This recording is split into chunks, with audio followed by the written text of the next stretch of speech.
हाँ जी बेटा, देखें टेबल। सबसे पहले देखें कि टेबल होता क्या है बेसिकली। तो टेबल हम देखें कि टेबल हम जब हम वैसे भी बनाते हैं तो टेबल किस तरह का होता है। वैसे ये देखें, एक टेबल हम बनाते हैं तो ये इस तरह का एक टेबल होता है। यहाँ पर इसको हम रो कहते हैं, इस टेबल के। इसको हम कॉलम कहते हैं। और जो भी टेबल बेटा हमने बनाना होता है उस टेबल में एक चीज तो कंफर्म होती है कि वहां हमने हेडिंग तो देनी ही होती है। तो बेसिकली इसको हम हेडिंग कहते हैं।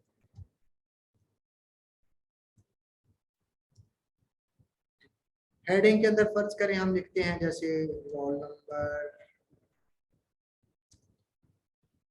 Name, class, marks. ये सारी क्या है, हेडिंग्स है।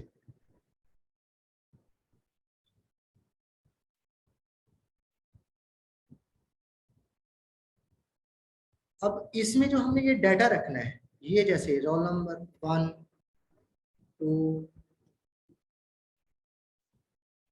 अली,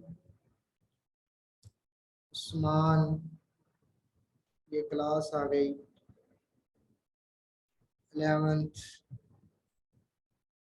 12, मार्क्स जैसे आ गए इसके 505 और 1055। अब ये जो चीजें हैं इसको हम डाटा कहते हैं।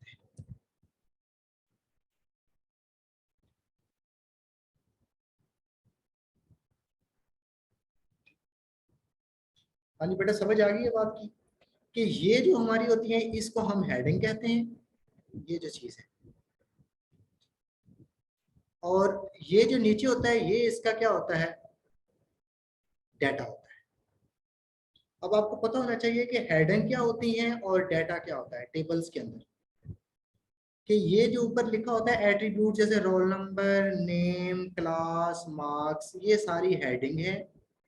और ये देखो रोल नंबर, ये 1, 2, अली, उस्मान, 11th, ये 12th क्लास का है, ये इसके मार्क्स है, इसके मार्क्स है, ये इसका क्या है, ये डाटा है। इस को हम डाटा कहते हैं और इसको हम हेडिंग कहते हैं। और इस पूरी को हम रो कहते हैं। अब अगर हम इस टेबल को HTML के अंदर बेटा बनाना चाहते हैं तो इसको हम कैसे क्रिएट करेंगे, HTML के अंदर हम ये टेबल कैसे बनाएंगे। तो चलिए हम HTML पर चलते हैं, वहां से हम इसको देखते हैं कि हम इसको कैसे जनरेट करते हैं टेबल। तो लेट्स सपोज मैं एक फाइल लेता हूँ, कोई भी फाइल ले लेता हूँ, जैसे मैं सबलाइन की फाइल ले लेता हूँ, एक न्यू फाइल ले लेता हूँ। हाँ जी, सबलाइन। मैंने सबलाइन को ओपन कर लिया। तो यहाँ से मैं एक न्यू फाइल ले रहा हूँ बेटा। तो न्यू फाइल को पहले मैं सेव करता हूँ। सबसे पहले ये सबलाइन को ओपन करने के बाद आपने एक न्यू फाइल ली, यहाँ से आप न्यू फाइल ले लेते हैं और फिर उस फाइल को हम पहले सेव करेंगे। इस फाइल को मैं सेव करता हूँ जी, इसका नाम मैं रखना चाहता हूँ टेबल, क्योंकि इसके अंदर मैं टेबल बना रहा हूँ। अब ये फाइल जो नाम रखना है, हम टेबल इसका नाम नहीं रख सकते कि इसके साथ हम जब तक HTML नहीं लेंगे, .html, उस वक्त तक ये हमारी वेब की डॉक्यूमेंट्स की फाइल नहीं बनेगी। अब मैंने इसका जो डॉक्यूमेंट्स लिया है उसका नाम मैंने क्या रखा है, table.html। इसका मतलब अब इसके सेव कर दूं। अब ये मेरी एक क्लास तैयार हो गई है, अपना एक तैयार होगी HTML के नाम से फाइल तैयार होगी। अब इसको मैं जरा ओपन करके देखूँ वो कहाँ पड़ी हुई है फाइल। तो इसका मतलब वो डॉक्यूमेंट्स में चली गई होगी। डॉक्यूमेंट्स के अंदर मैं जाता हूँ तो यहाँ मैं देखता हूँ कि हमारे पास टेबल नाम की कोई फाइल पड़ी है कहीं पर। चेक करते हैं जी।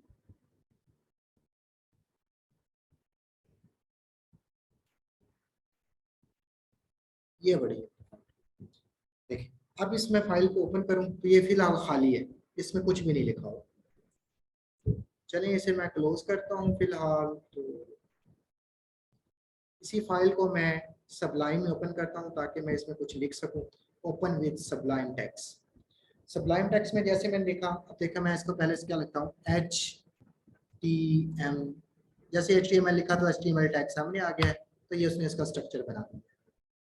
तो इसका टाइटल में रखता हूँ बेटा टेबल, TABL, टेबल। तो टेबल मैंने इसका टाइटल रख दिया है हेडिंग के अंदर। बॉडी के अंदर मैं एक हेडर ले लेता हूँ, हेडर के अंदर मैं H1 लेता हूँ और H1 के अंदर लिखता हूँ क्रिएट टेबल, क्रिएट टेबल। अब H1 हमारे पास एक हेडर बन गया जिसका काम क्या है, उसका नाम मैंने दे दिया क्रिएट टेबल। अब उसके अंदर मैं एक टेबल क्रिएट करना चाहता हूँ। पहले इसमें फाइल को सेव करता हूँ, चेक करता हूँ कि फाइल मेरी ओपन हो रही है या नहीं, इसे जरा चेक करें। हाँ जी, ये देखिए लिखा हुआ आ गया क्रिएट टेबल। ये देखिए फाइल का ऊपर नेम क्या आ गया, टेबल। टाइटल मैंने टेबल दिया था तो ऊपर टेबल आ गया है। हेडर मैंने क्या लगाया है, क्रिएट टेबल, तो क्रिएट टेबल आ गया है यहाँ पर लिखा हुआ। अब हमने देखना ये है कि बेटा हम इसमें टेबल बनाएंगे कैसे। अब टेबल बनाने के लिए मैंने आपको कल बताया था कि इसके लिए हमारे पास जो टैग यूज होता है, उस टैग को हम टेबल टैग कहते हैं। तो टेबल टैग कैसे यूज करेंगे हम पहले लिखेंगे टेबल। जैसे मैं टेबल लिखूंगा तो ये टेबल टैग लग गया है। ओपन टैग और क्लोज टैग दोनों उसने ऑटोमेटिकली लगा दिए। अब टेबल्स के अंदर बेटा दो चीजें होती हैं, ये मैंने आपको कल भी बताया था कि टेबल दो चीजों पर मुश्तमिल होता है, एक टेबल हेड और दूसरा टेबल बॉडी। अब मैं क्या बनाता हूँ, पहले इसका टेबल हेड बनाता हूँ। तो क्या आएगा, पहले टेबल, टेबल हेड। ये देखिए नीचे लिखा हुआ आ गया टेबल हेड, टेबल हेड। तो टेबल हेड आ गया। और इसके अंदर दूसरी जो चीज होती है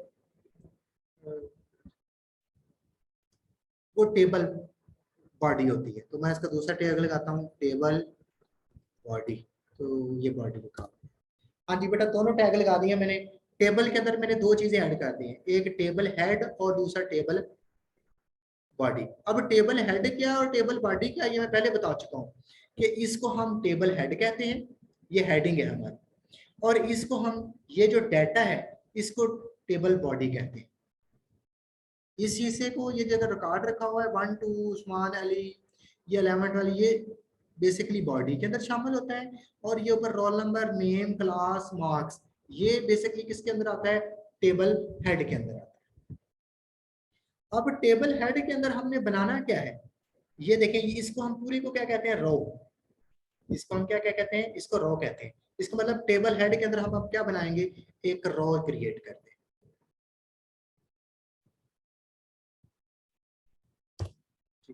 अब इसके अंदर मैं एक टेबल रो के नाम से एक टैग यूज करता हूँ। उसका टैग का हमारे नाम क्या है, TR। इसका मतलब होता है टेबल रो।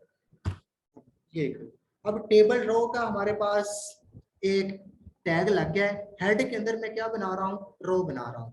अब रो मेरे पास कौन कौन सी हैं, रो के अंदर हमारे पास क्या है, जरा चेक कीजिए। रोल नंबर है, क्लास है, नेम है और मार्क्स है। ये सारे क्या है मेरे पास रो के अंदर, ये हेडिंग है। तो हम, मैं क्या लिखूंगा, रो के अंदर हेडिंग बनाता हूँ। अब हेडिंग इसकी मैं क्या बनाता हूँ, मैं लिखता हूँ कि table heading, table heading, sorry ये टेबल हेड लिखा हुआ है, गलत हो गया। टेबल हेड लिखना है, एच आएगा इसे।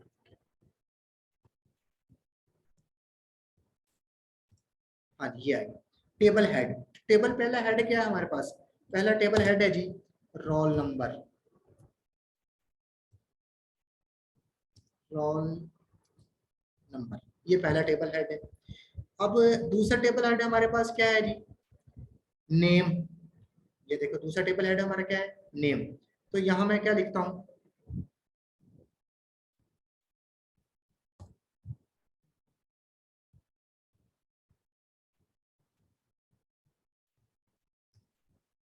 Table head.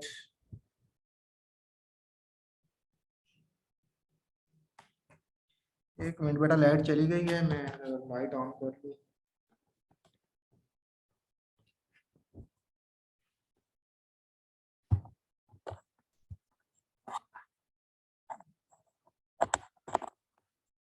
बेटा आवाज आ रही है सबको?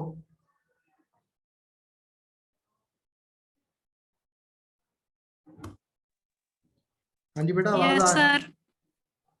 चले अगर आवाज आ रही है तो ठीक है। Yes sir. चले बेटा ये टेबल हेड में बनाने लगा हूँ। ये पहला टेबल हेड मैंने क्या बनाया, रोल नंबर, और दूसरा टेबल हेड हमारे पास क्या आ गया, नेम। नेम आ गया।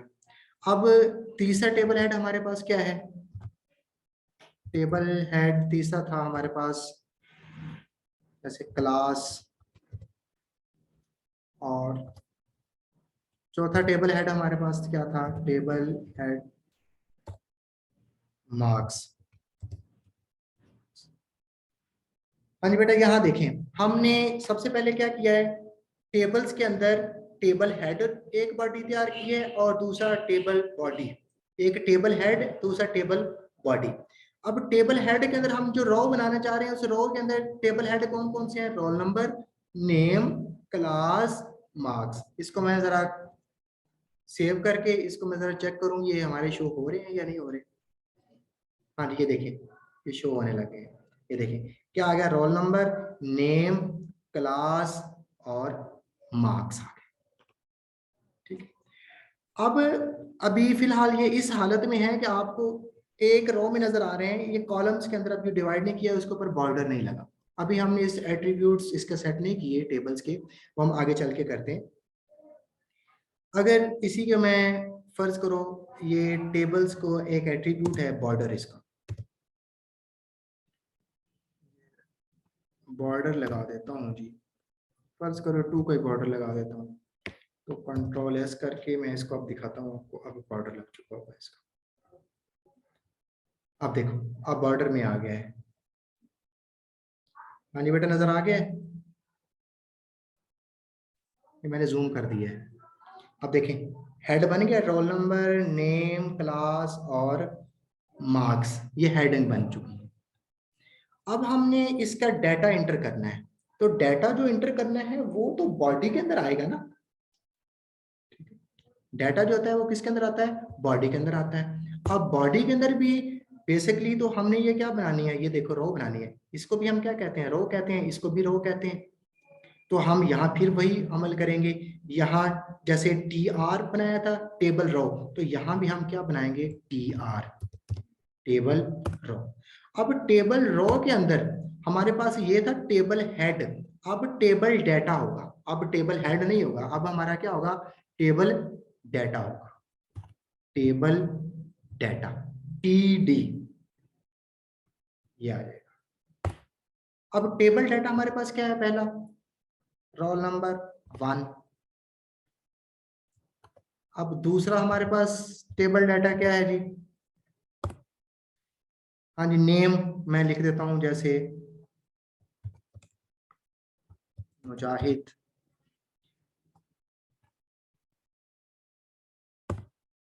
और तीसरा टेबल डाटा क्या है हमारे पास, क्लास 11th, और अगला टेबल डाटा हमारे पास क्या है जी, मार्क्स 505। ये मैंने कंट्रोल कर ऐसा कर। अब देखें यहाँ देखें, ये जो मैंने टेबल एक रो बना दी है, टेबल रो के अंदर टेबल डाटा ऐड कर दिया है। यहाँ टेबल रो के अंदर मैं टेबल हेड ऐड किए थे कि ये हमारी हेडिंग्स हैं। अब उस हेडिंग का डाटा है कि पहले 1 है, दूसरा मुजाहिद, तीसरा 11th, फिर 505। अब इसका मतलब रोल नंबर के नीचे 1 आ जाएगा, नेम के नीचे मुजाहिद आ जाएगा, क्लास के नीचे 11th आ जाएगा, मार्क्स के नीचे 505 आ जाएगा। इसको मैं सेव करता हूँ।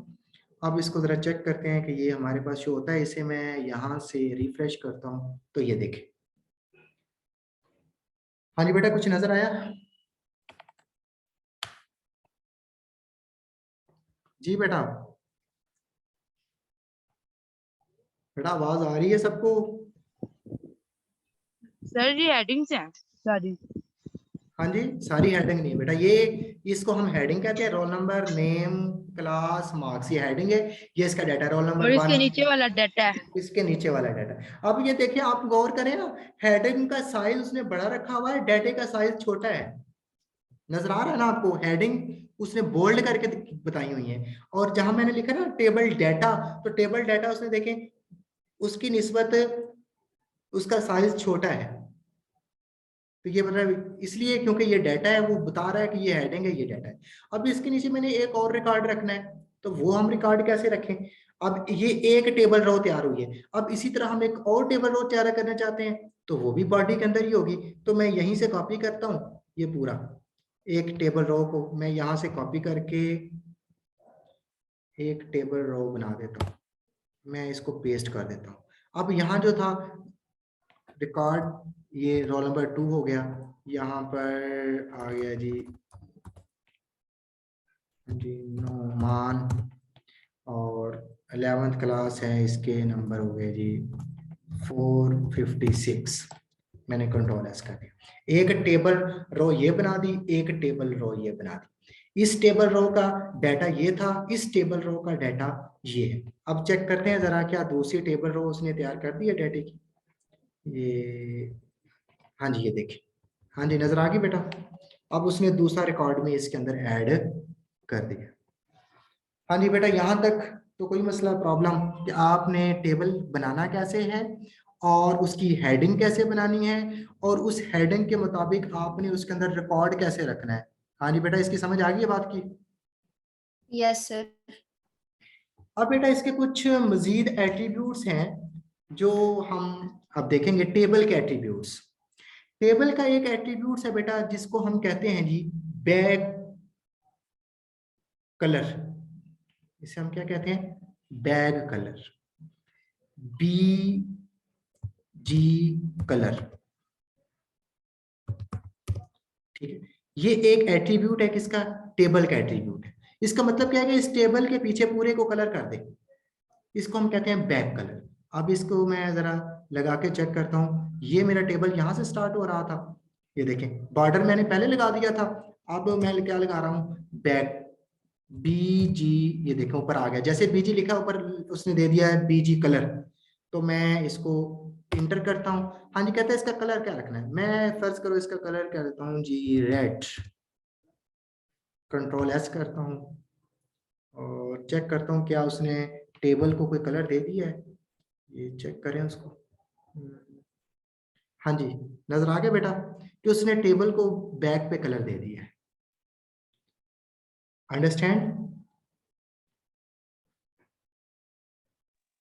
Yes sir. हाँ जी, अब देखें जी, इसका नेक्स्ट एट्रीब्यूट इसका बेटा क्या है? अलाइनमेंट, कि हम अपने टेबल को रखना कहाँ चाहते हैं। देखिए इस वक्त जो हमारा टेबल पड़ा हुआ है ना, वो है राइट साइड पे। देखिए ये कहाँ पड़ा हुआ है? टेबल राइट साइड पे पड़ा हुआ है पेज के। मैं इसे सेंटर पे रखना चाहता हूँ या राइट पे रखना चाहता हूँ, कहाँ रखना चाहता हूँ? तो मैं इसकी पहले अब अलाइनमेंट करूँ, क्या लिखूंगा? अलाइनमेंट, ELI, ये ऊपर आ गया अलाइन। तो इसको मैं क्लिक करता हूँ। अब हाँ जी, अलाइनमेंट मैंने इसकी कहाँ करनी है? फर्ज करें मैं इसे कह देता हूँ सेंटर।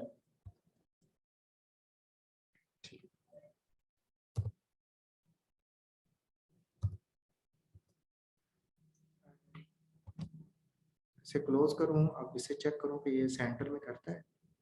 देखो उसने उठा कहाँ रख दिया, उसको सेंटर में रख दिया।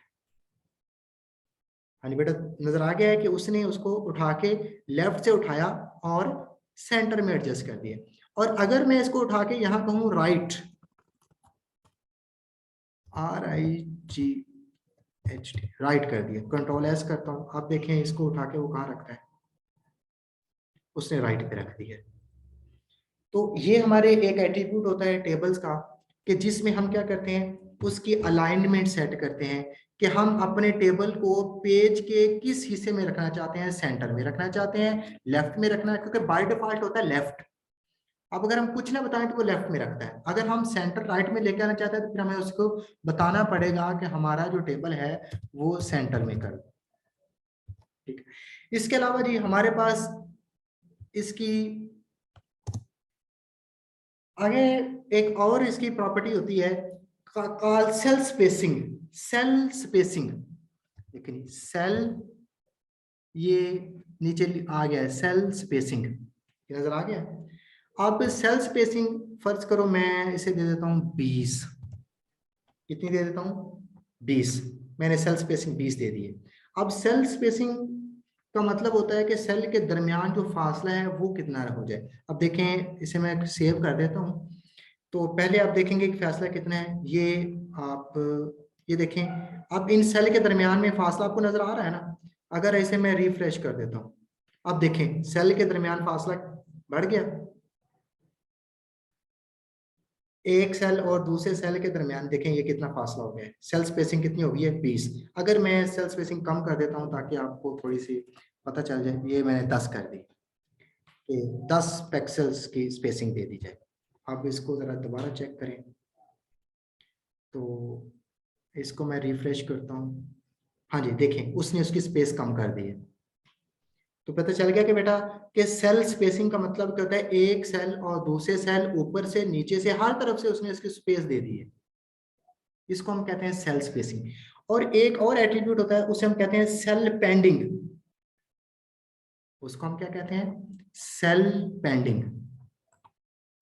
सेल पेंडिंग ये देखिए ऊपर लिखा हुआ आ गया है सेल पेंडिंग। अब सेल पेंडिंग में होता क्या है, सेल पेंडिंग में बेसिकली बेटा वो होता है कि आप जो एक सेल बना रहे हैं उसके अंदर आप कितनी जगह देना चाहते हैं। फर्ज करें यहां मैं देना चाहता हूं 20, यहां रख देता हूं कि अंदरूनी, पहले तो बाहर की तरफ से स्पेस दे रहा था, अब सेल के अंदर स्पेस देगा। सेल स्पेसिंग का मतलब होता है बैरूनी स्पेस, और सेल पैडिंग का मतलब होता है अंदरूनी स्पेस। अभी इसे जरा देखिएगा इस टाइम, ये देखें अंदर आप स्पेस देख लें कितनी है, ऐसे रिफ्रेश करता हूं फिर देखिएगा। अब देखिए अंदर की स्पेस उसने बढ़ा दी है,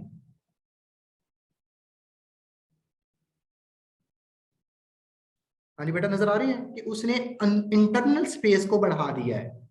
अगर इसको मैं कम कर दूं, फर्ज करो मैं इसकी स्पेस 10 कर देता हूं, अब इसको कंट्रोल एस करता हूं तो आप देखिएगा,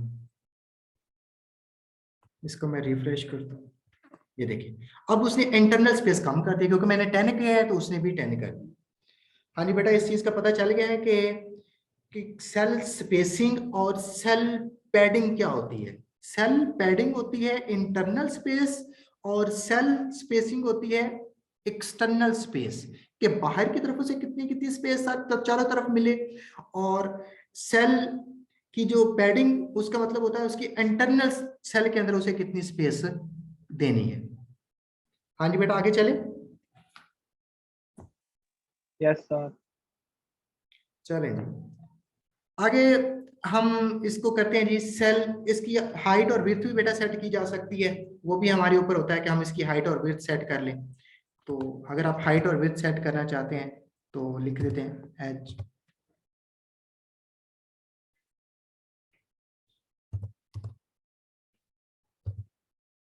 हाइट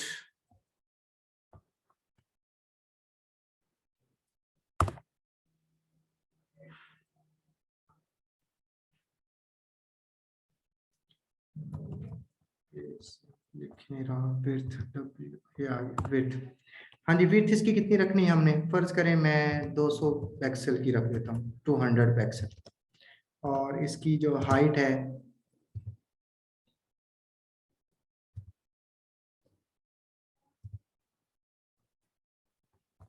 हाइट HEI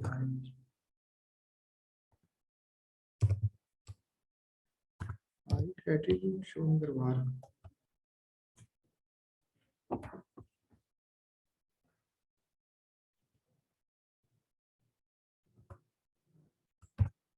वो भी मैं 200 ही रख देता हूँ।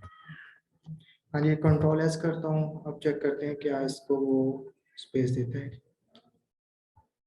हाँ जी देखिए उसने स्पेस चेंज कर दी है, हाइट भी 200 कर दी है और उसकी विड्थ भी 200 कर दी। अब इसको मैं ज़रा यहाँ पर चेंज करके दिखाता हूँ, आप इसकी विड्थ को मैं 400 करता हूँ ताकि आपको वाज़े नज़र आ जाए। कंट्रोल एस कर दिया मैं, अब इसको ज़रा देखिएगा विड्थ बढ़ती है इसकी, ये देखें, रिफ्रेश करता हूँ, ये देखें विड्थ उसने बढ़ा दी है। तो इसी तरह आप हाइट को भी बढ़ा सकते हैं और विड्थ को भी बढ़ा सकते हैं कि आप टेबल की हाइट कितनी रखना चाहते हैं और टेबल की विड्थ कितने रखना चाहते हैं। तो ये तो बेटा थे टेबल के एट्रीब्यूट्स। अब दूसरी हम आगे बात कि टेबल रो के भी एट्रीब्यूट्स होते हैं कुछ। किस अब हम टेबल रो के एट्रीब्यूट्स की बात करें। टेबल रो के भी एट्रीब्यूट्स होते हैं कि आप जो टेबल की रो बना रहे हैं उसको क्या कलर देना चाहते हैं और उसकी अलाइनमेंट क्या करना चाहते हैं, उसको हम कहते हैं बीजी कलर। इसके भी बीजी कलर होते हैं। जिस तरह टेबल के पीछे कलर होता है, इसी तरह रो का भी अपना कलर हो सकता है और उसकी अलाइनमेंट। ठीक है, ये दोनों एट्रीब्यूट किसके हैं? टेबल रो के हैं। ये जैसे रो है ना, इस रो के हर सेल का क्या कलर हो। तो अगर हम इसको देना चाहते हैं, जैसे ये देखें जी, हाँ जी, ये टेबल रो है। तो टेबल रो पे मैं देना चाहता हूँ जी बी बैकग्राउंड कलर। तो बैकग्राउंड कलर मैं देना चाहता हूँ हेडिंग को ग्रीन। और अलाइनमेंट करना चाहता हूँ जी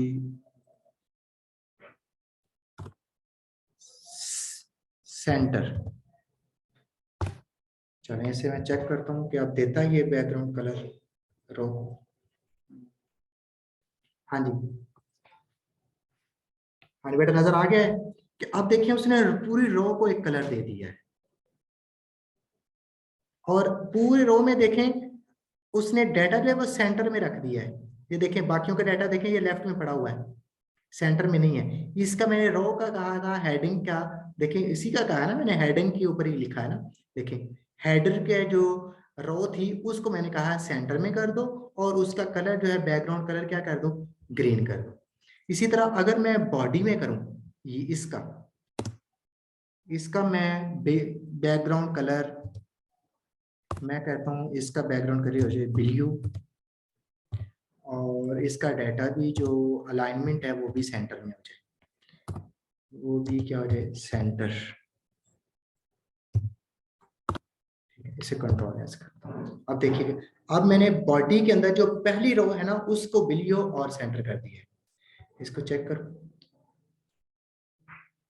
हाँ जी बेटा नजर आ गया है कि इसका मतलब है कि हम हर टेबल्स की हर रो को भी कलर बैक कलर कर सकते हैं और उसके अलाइनमेंट भी कर सकते हैं। इस तरह अगर मैं चाहूं तो इस कलर को फर्ज करें, ये अकेला नुमान है, इसको भी मैं बैकग्राउंड कलर अलग अपनी मर्जी का दे सकता हूं।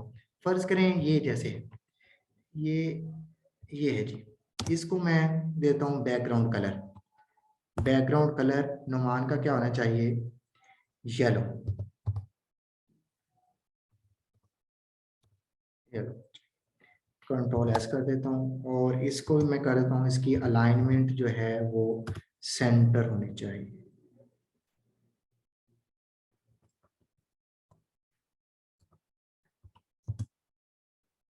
Align is equal to centre. Control s कर। अब देखिए सिर्फ मैंने नुमान की अब इसको चेक करें, ये करते हैं हमारे पास, ये देखें जी, ये देखें उसने सिर्फ नुमान को बैकग्राउंड कलर दे दिया है येलो और उसको सेंटर कर दिया। देखिए बाकी उसके राइट पे है। क्यों? अब मैंने रो को नहीं कहा, अब मैंने ये देखे रो को नहीं कहा, अब मैंने सिर्फ कहा था टेबल डाटे को। टेबल डाटा कौन सा था? जो नुमान का टेबल डाटा था, सिर्फ उसको मैंने कहा था इसको येलो कलर दे दो और इसको सेंटर में कर। तो बेटा समझ आ गई है कि हम तमाम पूरे टेबल को बैकग्राउंड कलर भी दे सकते हैं, एक एक रो को बैकग्राउंड कलर भी दे सकते हैं, एक एक सेल को बैकग्राउंड कलर भी दे सकते हैं और एक एक हेडिंग को भी बैकग्राउंड कलर अलग अलग भी दे सकते हैं। कि फर्ज करें आप कहते हैं रोल नंबर का कलर और हो, नेम का कलर और हो, क्लास का कलर और हो, जिस जिसको आपने कलर देना है उसके अंदर आप इसकी ये टेबल हेडिंग जैसे ये है, इसको मैं फर्ज करें कोई भी कलर देना चाहता हूँ, मैं इसको बैकग्राउंड कलर इसको मैं दे देता हूँ कोई और। हाँ जी, इसको बैकग्राउंड कलर जो हमारे पास नहीं दिया होगा अभी, वो बता दें कोई पिंक, जैसे ये कंट्रोल एस कर दिया, अब देखें इसको पिंक दे देगा, ये देखो उसने इसको पिंक कलर दे दिया। अब बेटा एक और चीज हमारी रह गई है टेबल्स के अंदर, वो हमारे पास रह गया रो स्पैन और कॉलम स्पैन। रो स्पैन और कॉलम स्पैन क्या होता है? अब ये लफ्ज हमारे पास देखिएगा, लफ्ज है रो स्पैन और एक लफ्ज है सी और कॉलम स्पैन। अब रो स्पैन या कॉलम स्पैन बेसिकली होता क्या है जी? अब इसको जरा हम देख लें, रो स्पैन या कॉलम स्पैन क्या होती है। फर्ज करें मैं किसी भी हेडिंग को देता हूँ, उसको रो स्पैन करना चाहता हूँ। फर्ज करें ये मेरे पास ये मुजाहिद ही है, मैं कहता हूँ जी ये रो, ये देखो नीचे आ गया row span is equal to 2 का मतलब क्या है कि ये 2 सेल के नीचे आ जाए। अब देखिए इसको मैंने 2 कर दिया, इसको चेक करूं कि मुजाहिद जो है इसकी रो स्पैन मैंने 2 कर दिया, तो इसका मतलब इससे क्या होगा? अब देखो वो क्या कह दिया, उसने 2 के बराबर कर दिया उसको, ठीक है, 2 रो के बराबर कर दिया। अगर मैं इसको कहता कि कॉलम स्पैन, तो फिर इसका मतलब 2 कॉलम के बराबर कर देता। अब इसको जरा चेक करें दोबारा, रो की जगह मैं इसको कॉलम स्पैन कर देता हूँ, कॉलम COL, कॉलम स्पैन कर दिया, कंट्रोल एस कर दिया कि 2 कॉलम्स के नीचे चला जाए। तो इसको जरा चेक करते हैं अब देखो उसने ये क्या कर दिया, ये देखो 2 कॉलम्स के नीचे उसको इकट्ठा कर दिया। इसका मतलब बाज़ औक़ात हम करते हैं ना, 2 सेल्स को इकट्ठा करते हैं या 2 कॉलम्स को इकट्ठा करते हैं। जब हमने 2 सेल या 3 सेल को इकट्ठा करना होता है तो उसको हम कहते हैं कॉलम रो, या रो कॉलम स्पैन या रो स्पैन। तो इसका मतलब अगर 3 में करूंगा तो ये 3 के बराबर ले जाएगा। देखिए ये 2 के बराबर है, अगर इसे मैं यहाँ कर दूं 3, ये इसकी बता दूं कि ये मुझे कितने के बराबर चाहिए, 3 के बराबर चाहिए। तो इसका मतलब अब देखिएगा मुझे ये 3 के बराबर कर देगा। ये देखिए उसने 3 के बराबर कर दिया उसको। ये हमारे पास अब अख्तियारात होते हैं कि हम अगर किसी एट्रीब्यूट्स को इकट्ठा भी करना चाहें इकट्ठा कर सकते हैं, अगर किसी 2 रोज को या 2 सेल को इकट्ठा करना चाहें, 2 कॉलम्स को इकट्ठा करना चाहें, अगर कॉलम को इकट्ठा करना चाहें तो कॉलम स्पैन, अगर रो को इकट्ठा करना चाहें तो रो स्पैन कर देते हैं। जी बेटा समझ आ गई है बात की? अगर मैं यहाँ से इसी को ख़त्म कर दूँ तो ये वापस फिर वहीं अपनी असल हालत में आ जाएगा, कंट्रोल एस